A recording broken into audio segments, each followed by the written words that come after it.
Helen Keller, Chapter 6, So Much to Learn.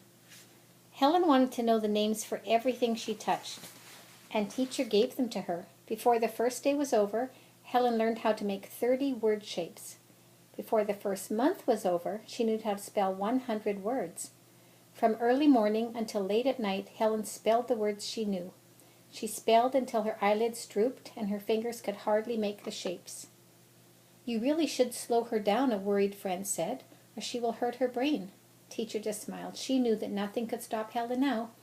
By the middle of June, Helen knew more than 400 words.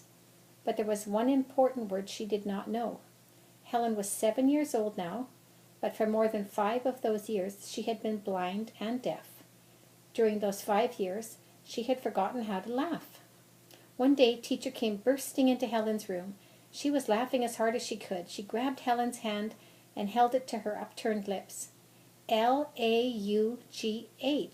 Laugh, she spelled into Helen's hand. Teacher picked Helen up and swung her around. They hopped, they skipped, they jumped around the room. Helen didn't know it, but teacher was leading her through the motions of happiness. And all the while, she spelled L-A-U-G-H. Laugh. Now teacher began to tickle Helen. Suddenly Helen smiled. Her smile grew wider. A chuckle escaped. Finally, with a great whoop, she began to laugh. Helen's mother and father had heard the noise coming from her room. They had come to the door to watch. Mrs. Keller leaned her head against her husband's shoulder. "Oh, Arthur," she whispered, "Helen's laughing. I never thought I'd hear that sound again." Soon Helen was ready to take her next big step forward. It was time, teacher said, for her to learn how to read. Teacher got out a big card. On the card were printed the 26 letters of the alphabet. Each letter stood up from the background so that you could feel it. This was how the blind had to learn how to read, with their hands. Teacher took one of Helen's hands and put it on the raised letter A. At the same time, she made the sign for the letter A into Helen's first hand. At first Helen frowned and looked puzzled. She understood what was happening in one hand, but what was happening under her other? Teacher didn't try to explain. She just moved Helen's finger onto the next letter on the card, B. She spelled at the same time into Helen's other hand. Here's the picture.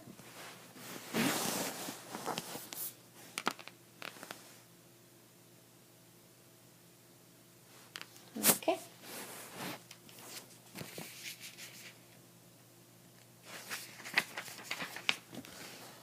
Helen still didn't understand, but now she moved her own finger onto the next raised shape on the card, C.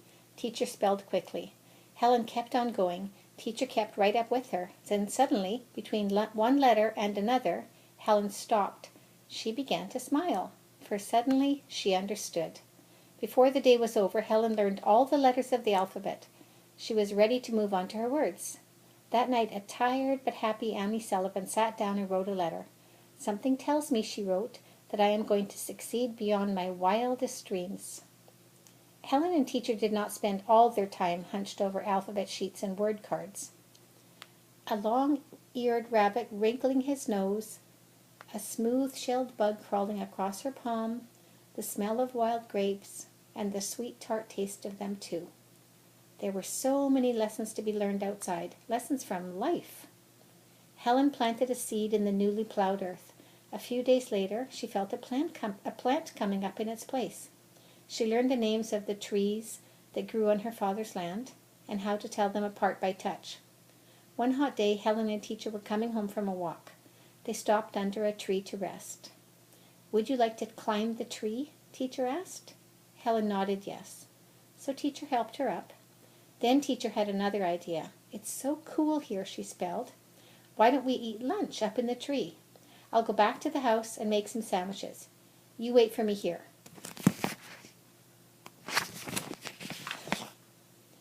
Helen nodded happily. She thought it was fun to wait up in the tree, but suddenly a change came over the day. The air grew cooler. All the heat seemed to be fading away. Helen frowned. The sun must be hiding behind a cloud, she thought. And what was that strange smell coming up from the ground? Helen took a deep sniff. Then she knew. It was the smell that always came right before a really big storm. The wind began to blow. Helen felt a thudding all around. This was thunder. But to Helen it seemed as if a giant were dropping something heavy nearby, and he was coming closer all the time. "Teacher, teacher, teacher!" Helen's fingers fluttered frantically, but the wind only blew harder and nobody came. A branch broke over Helen's head. Twigs splattered down around her. Jump, Helen thought. But what if she did? Would she go flying off into space? Would she crash to the ground? Helen decided to hang on, but her fingers were slipping. She could not hold on much longer. Then Helen felt the most wonderful thing in the world. Teacher's arms lifting her down from the tree. One day Teacher put an egg into Helen's hand. "Hold it carefully," she spelled. Helen was puzzled. She already knew what eggs were. She had 2 every morning for breakfast. What was so different about this one? "Wait and see," Teacher spelled. The first thing Helen noticed was that the egg was very warm. Then it began to do very strange things.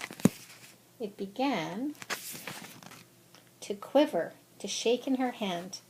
Now she could feel something, chipping against the inside of the eggshell. Something was alive in there, and it was trying to get out. Helen's mouth opened into a silent O of wonder as the eggshell began to crack. A few minutes later, a baby chick was born in her hand. But what about other things Helen could not hold in her hand? What about things that were too big or far away or that happened long ago? How could she learn about them?